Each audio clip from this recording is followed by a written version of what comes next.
Hello YouTube, this is Navel67 and I am bringing you another G.I. Joe The Rise of Cobra review.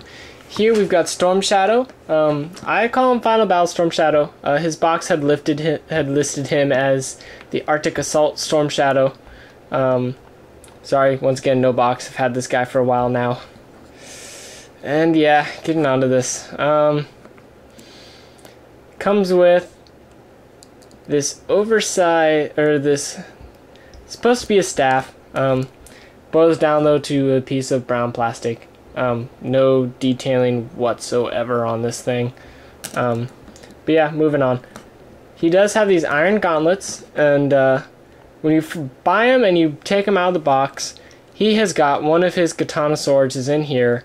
It's over big, and once you have it in there, he's not moving, or this arm is not going to go anywhere because he has to have his arm like this.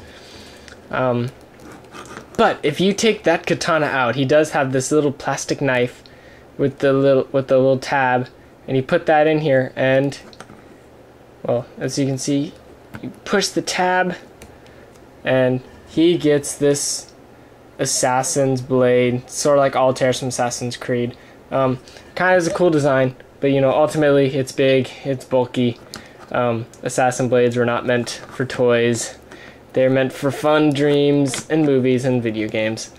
They just pop right off. They pop right off. They pop right off. It's the same. I would put the katana blade in there for you guys, except this is really, really hard to get out and to get back in, and it has been struggling with me. It has not been struggling with me at all. I lied to you. Put the katana blade in, and there you are. Once again, he can't move, and that Assassin's Creed blade works in there much better.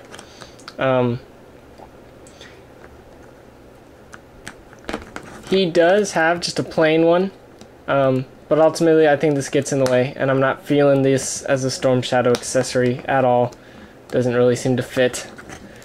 Let's take it out. You're noticing too that he's got this really big piece of plain white plastic on the back, and that is because when you pop it out, he gets a spring-loaded jetpack. The bio card had stated that these were supposed to be blades.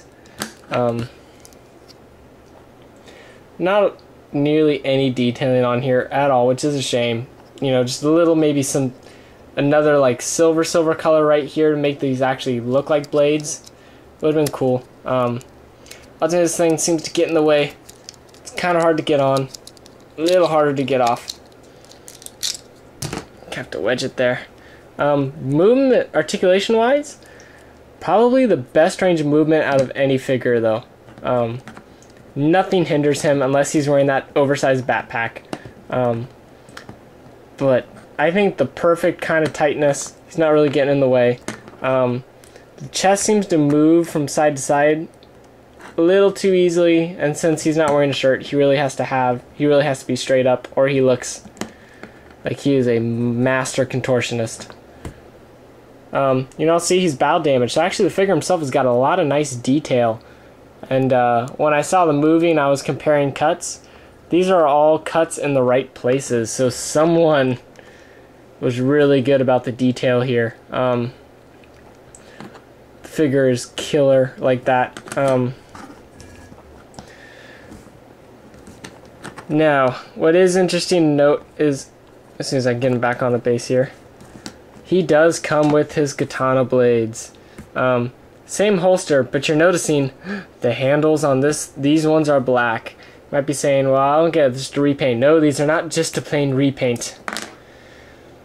Well, actually, technically they are, because here's the Paris Pursuit ones. I'm going to have to compare these two. So, if we look at the Paris Pursuit ones, the hilt, you know, pretty much the same size. Looks fine. We compare these, and you're going to notice that this hilt suddenly becomes very narrow and skinny, and this one is wide at the very end. So when I first saw that, I thought that, oh, this is going to be so cool. These are going to be able to connect and kind of become that double blade weapon that he uses at the end of the movie, but sadly no. But looking at the design, obviously that was the original intent. They decided to get rid of that though and give us the piece of brown plastic. He does hold the swords very, very well, I do have to say, and he looks menacing carrying them. And I do like the black handle solely because they do give them new color. And I do like the idea too that Hasbro is at least thinking about giving us something new for the swords. I don't understand why they didn't just repackage these since they decided to totally ditch out on the double combining. Cause you're not honestly, I'm not liking the piece of brown plastic, only because when they released the Hardmaster versus Young Snake Eyes, he also came with brown plastic, but at least it had white wrappings, so just to kind of break it up and make it look like they did put some effort into it. But yes, this is the Snake Eyes, or sorry, that was a monstrous blowout. This is Storm Shadow. I give the figure a solid 7.5 out of 10. That piece of brown plastic really ruined it. I don't see the point in the jetpack. Jetpack took place of the giant missile launcher, and I kind of like those. I thought they were funny.